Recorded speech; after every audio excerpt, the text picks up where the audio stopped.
Assalamualaikum warahmatullahi wabarakatuh. Halo guys, kembali lagi bersama saya Bobby Heren dan kita kembali akan komentari video dari Luis Prasetyo yang berjudul Muhammad KC tersangka hukum yang tidak adil. Kita langsung tonton videonya dan habis itu akan kita komentari guys.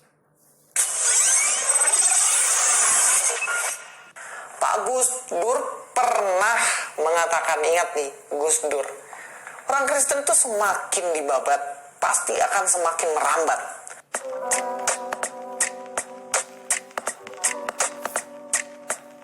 Assalamualaikum, selamat datang kembali di channel ini guys. Kali ini saya akan membahas kembali Pak Muhammad KC yang ternyata kabarnya hari ini beliau sudah ditangkap. Tadi malam saya membahas mengenai tangkap aja. Iya benar, tangkap aja dia kalau memang terbukti bersalah. Dan kemudian memang tertangkap guys. Tapi saya menantikan nih, benarkah akan ada sebuah pembuktian dia ini bersalah apa enggak, yang diomongin fakta apa enggak, apa langsung ditetapkan jadi tersangka dan kemudian dia langsung dipenjara. Kalau dalam arti dia langsung begitu aja gitu ya jelas ini adalah prosedur yang keliru. Tapi saya rasa kepolisian lebih tahulah tentang tata cara dalam mengadili Pak Muhammad KC. Tapi hari ini saya bukan berarti mau mengatakan, wah biarin dia tertangkap. Enggak, kita akan tarik satu makna dari penangkapan Pak Muhammad KC ini. Tapi sebelumnya kita akan lihat detik-detik di mana Pak Muhammad KC ditangkap guys. Mari kita langsung aja nonton videonya. Barreskrim Polri berhasil menangkap YouTuber Muhammad KC atas dugaan penistaan agama yang diunggah di akun YouTube miliknya. KC ditangkap di lokasi persembunyiannya di Bali usai ditetapkan tersangka dalam kasus penistaan agama. Dengan telah tertangkapnya Saudara Muhammad KC ini, kita harapkan supaya masyarakat bisa tenang dan menyerahkan sepenuhnya penyelesaian masalah ini kepada pihak penegak hukum. Dalam kasus ini KC dijerat pasal berlapis, yakni pasal 28 ayat 2 junto pasal 45 ayat 2 Undang-Undang Informasi dan Transaksi Elektronik serta pasal 156A KUHP tentang penodaan agama dengan ancaman hukuman maksimal 6 tahun penjara. Ada beberapa poin yang saya bisa tangkap ya dari penangkapan ini. Yang pertama, cepet banget dia dinaikkan status jadi tersangka. Seperti presenter saat tadi bilang ya, Muhammad KC langsung jadi tersangka. Cepet banget. Kalau Ustadz Abdul Somad ya Waloni dilaporin udah dari lama banget. Nggak ditangkap-tangkap. Oke, kita akan terangkan bedanya ya. Bedanya Muhammad KC dengan Ustadz Abu Somad dan Ustadz Yahya Waloni. Gini guys ya. Muhammad KC itu melakukan penistaan jelas, gampang dibuktikan ya. Kenapa itu saya katakan seperti itu? Karena gini. Kita dalam Islam itu sudah ada dalil namanya Quran dan hadis, dan sudah ada 4 imam kita ya, Imam Hanafi, Imam Syafi'i, Imam Hambali dan Imam Ahmad. 4 imam kita yang sudah mengkaji dan sudah kesepakatan gitu. Jadi kita di luar itu kita katakan menyimpang seperti Syiah, apalagi Jemaah Ahmadiyah dan lain sebagainya gitu kan. Seperti juga Muhammad KC ini mengatakan katanya contohnya salah satunya adalah batu ajar aswad punya bibir kayak vagina atau apalah itu guys ya. Saya nggak begitu perhatiin kasusnya. Tapi jelas ini adalah di luar kesepakatan dari para ulama. Lalu misalnya juga jadi yang termasuk penistaan dalam Islam itu adalah pertama yaitu keluar dari kesepakatan Islam. Yang mana itu tentu kesepakatan ini ada dalilnya. Ya, dia harus bisa tunjukkan dalil. Yang dalil itu bersumber dari Quran atau hadis sahih. Minimal hadis yang jangan doif lah, palsu. Jadi kalau dia gembor-gemborkan hadis palsu, itu jelas penistaan. Karena kita hadis palsu tidak kita pakai ya. Jadi kalau dia bilang gini nih, menurut saya begini, ya, ini dalilnya nih, ini Qurannya, ini hadisnya, it's okay, no problem gitu kan. Bisa kita perdebatkan. Tapi kalau dia sudah memakai hadis palsu, ya, atau dia mengada-ngada, tidak ada dalilnya, Quran dan hadis, lalu dia mengatakan seperti itu, nah, itu penistaan namanya guys. Ya, nah. Beda dengan Ustadz Abu Somad ya, Ustadz Abu Somad, Ustadz Yahya Waloni, ketika dia bahas tentang Kristen, kita dia bahas tentang Yesus, itu dalilnya ada. Ingat, dalilnya ada baik di Quran maupun di Alkitab, di hadis juga ada, lengkap guys. Jadi sepanjang ada dalil, ya, dalil itu sahih, ya, memang ada di Quran dan hadis yang sahih, dan di Alkitab juga ada, itu sah gitu, paham ya? Nah, jadi harus bisa dibedakan gitu. Di kepolisian nggak bisa, susah membuktikan, apalagi nanti kalau ada saksi ahli untuk mengatakan kan, memang ada kok dalilnya, ini ya dalilnya. Nah, tinggal kita berdebat di situ. Jadi kalau ada dalil dan itu merupakan diambil dari Alkitab sendiri, atau Quran atau hadis yang sahih, nggak masalah gitu guys. Itulah namanya dinamika dalam beragama, dialog antar agama gitu. Nah, jadi gini, logikanya gini, sama kayak misalnya kita Islam punya akidah, punya kepercayaan, Kristen juga. Nah, akidah Islam dan Kristen itu ada beberapa hal yang bersinggungan guys. Contoh mengenai Tuhan Allah. Tuhan Allah itu dalam Islam adalah ya Tuhan Allah satu-satunya gitu. Seperti juga kata Yesus, dalilnya ada. Yesus katakan, ingatlah Israel, Tuhan Allah kita Esa, satu-satunya Tuhan. Nah, itulah Tuhan Allah dalam Islam. Ya, Esa satu-satunya Tuhan gitu. Jadi dibahas di dua agama, di Kristen dibahas tentang Allah, di Islam juga. Cuman Islam itu tauhid. Kalau Kristen kan Tritunggal. Juga tentang Yesus dibahas di dua agama. Islam sebagai nabi yang tidak disalib. Di Alkitab Kristen bukan di Alkitab ya. Di Kristen ya, Alkitabnya beda guys. Kristen mengatakan itu adalah Tuhan. Padahal kita berkata bukan demikian, tapi cuma nabi dan utusan. Nah, jadi ada persinggungan di sini. Nah, tentang Yesus, tentang Kristen itu sendiri. Nah, tentang Kristen juga ada di Islam dibahas, yaitu apa itu? Ya, Kristen adalah salah satu dari agama yang merupakan penyimpangan dari agama Islam. Jadi di Quran itu ada ayat yang kurang lebih bunyinya adalah bahwa kitab sebelumnya dan ajaran nabi-nabi sebelumnya itu sudah ubah-ubah tentang manusia. Nah, referensinya apa? Tentu agama-agama dari Islam. Itu adalah bentuk penyimpangan dari agama Islam. Nah, kitab-kitabnya apa? Taurat, Zabur, Injil yang sudah diubah oleh tangan manusia. Referensinya mana? Itu Alkitab. Jadi masih ada persinggungan di situ, guys. Jadi ketika Islam bahas tentang Kristen, tentang Yesus, itu masih ada relevansinya gitu. Dan dibahas pula di depan kaum muslimin gitu, di depan jemaahnya. Ustaz Abu Somad kan menyampaikan di depan jemaahnya. Ustaz ini juga. Nah, jadi ketika Kristen bahas tentang Yesus, tentang Allah, Islam juga bahas tentang Yesus, tentang Allah. Ada persamaan di situ.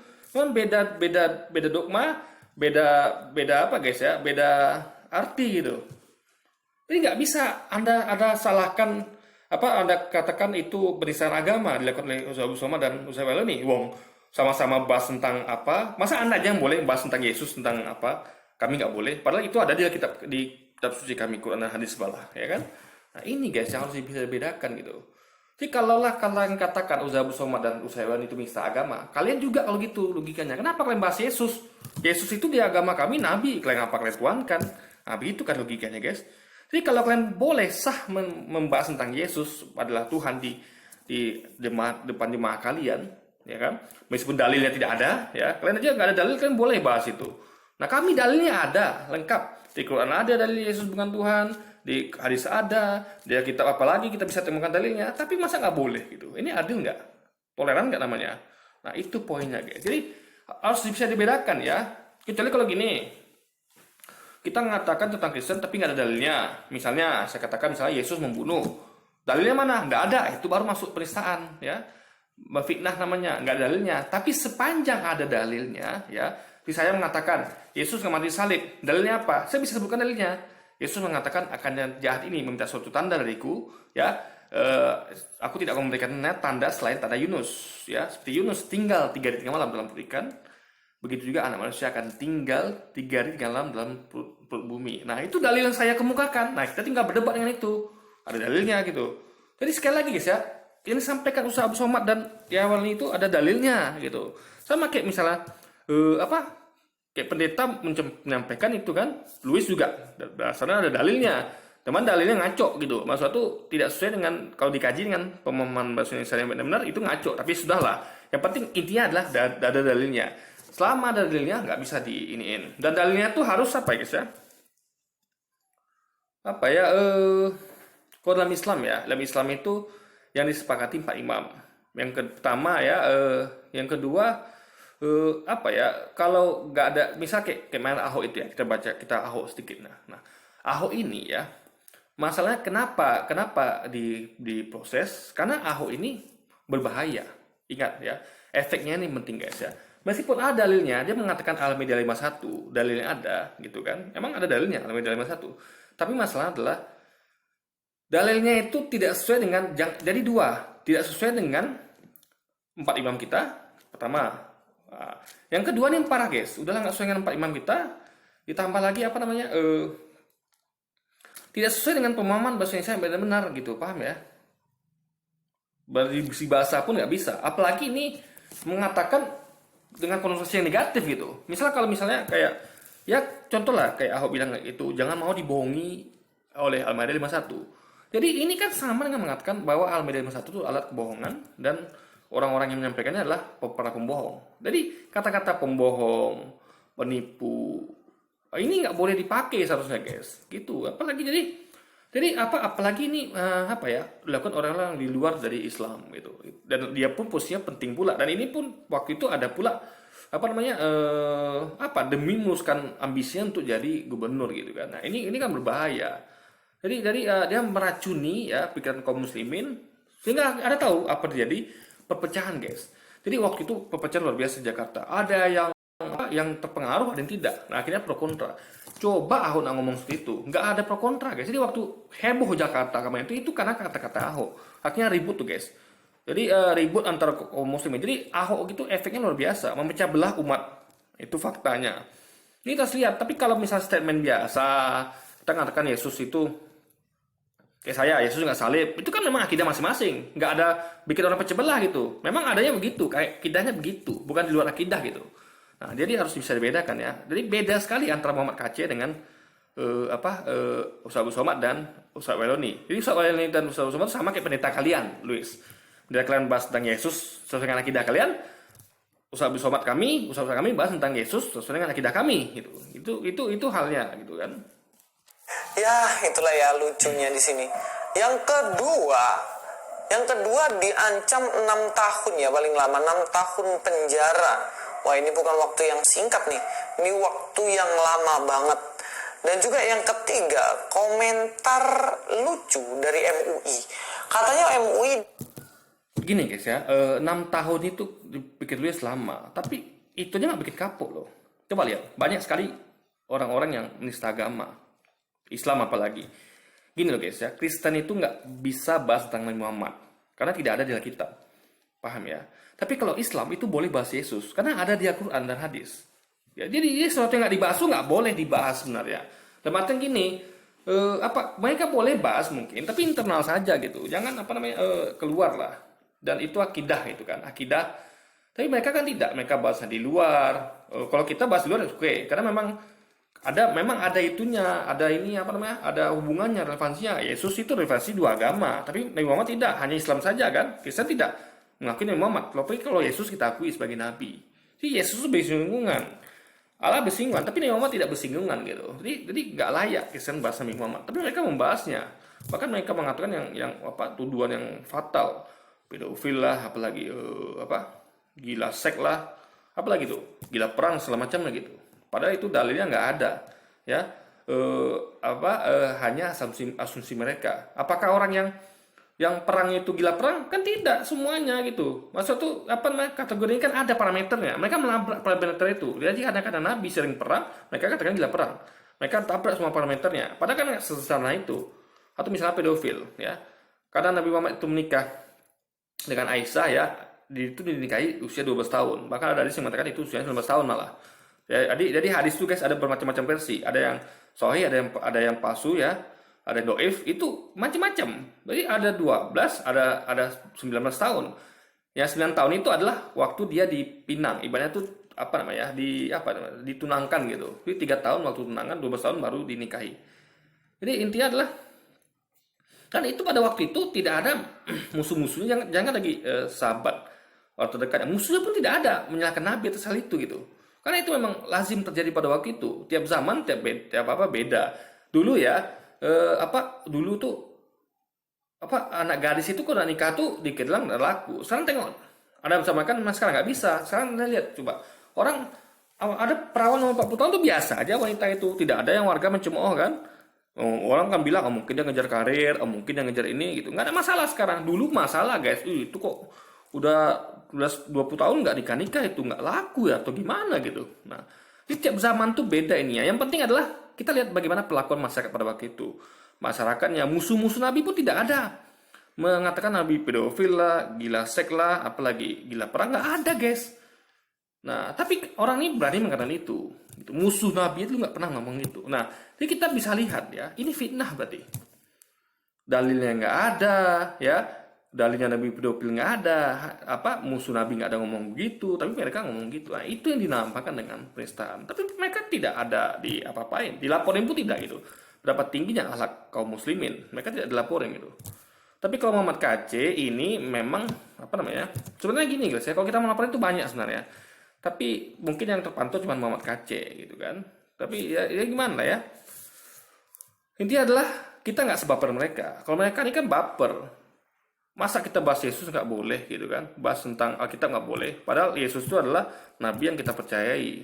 Salah satu Nabi yang kita percayai. Dan Alkitab itu adalah di dalam itu ada Taurat, Zabur, Injil. Yang merupakan kitab-kitab Nabi sebelumnya yang diubah oleh tangan manusia guys. Di Alkitab itu gitu loh. Jadi kita sebenarnya boleh gitu. Jadi kalau kita nggak ada di akidah kita seperti itu kan akidah kita. Sama kayak akidah mereka. Jadi akidah masing-masing jangan diganggu. Kalian bebas bahas Yesus apa aja, silakan Alkitab gimana pun. Kami juga bebas. Kenapa? Karena akidah masing-masing, guys. Itulah logikanya. Di situ mengatakan bahwa ya masyarakat sudah bisa tenang ketika MKC ini sudah ditangkap. Dari statementnya ini saya ada satu hal yang agak menggelitik nih. Masyarakat jadi tenang ketika dia ditangkap. Jadi penistaan agama yang dilakukan oleh Muhammad KC yang artinya dia menjelek-jelekkan agama dari... Ini bukan masalah menjelekkan ya. Masalahnya adalah menyesatkan. Paham ya? Menjelekkan. Jadi gini, kalau ada misalnya jadi Louis ini dia selalu gini ya. Narasinya adalah kalau nggak sesuai dengan pendapatnya, nggak sesuai dengan dokumennya dikatakan menjelekkan. Padahal kan nggak bisa begitu. Kita bicara mengenai kebenaran. Kebenaran walaupun pahit harus sampaikan. Nggak bisa kebenaran itu ada ketika disampaikan, itu menjelekkan, nggak bisa. Kan kebenaran itu walaupun pahit, ya, walaupun itu jelek, ya disebutkan itu jelek, ya sampaikan kebenaran, itulah kebenaran gitu. Ya nggak bisa dikatakan menjelekkan atau apa gitu. Ini jadi mau kaci adalah penyesatan. Sesuatu yang disampaikan dia itu tidak ada kalaupun pakai dalil mungkin dia pakai hadis palsu ya kan ya. Tapi sepanjang pengetahuan saya itu tidak diakui atau tidak diajarkan oleh Pak Imam, dan memang hadisnya dalilnya tuh tidak ada yang sahih guys yang mengatakan bahwa seperti yang dia katakan. Jadi kalau dia nggak ambil hadis palsu, kalau nggak dia karang-karang sendiri guys. Nah itu yang tidak boleh dilakukan harusnya dia. Pak MUI tadi itu membuat masyarakat gaduh dan nggak tenang. Kalau saya bilang gini, sebenarnya tahu gini ya, sedangkan kita 4 imam aja ya, Imam Maliki, Hanafi ya,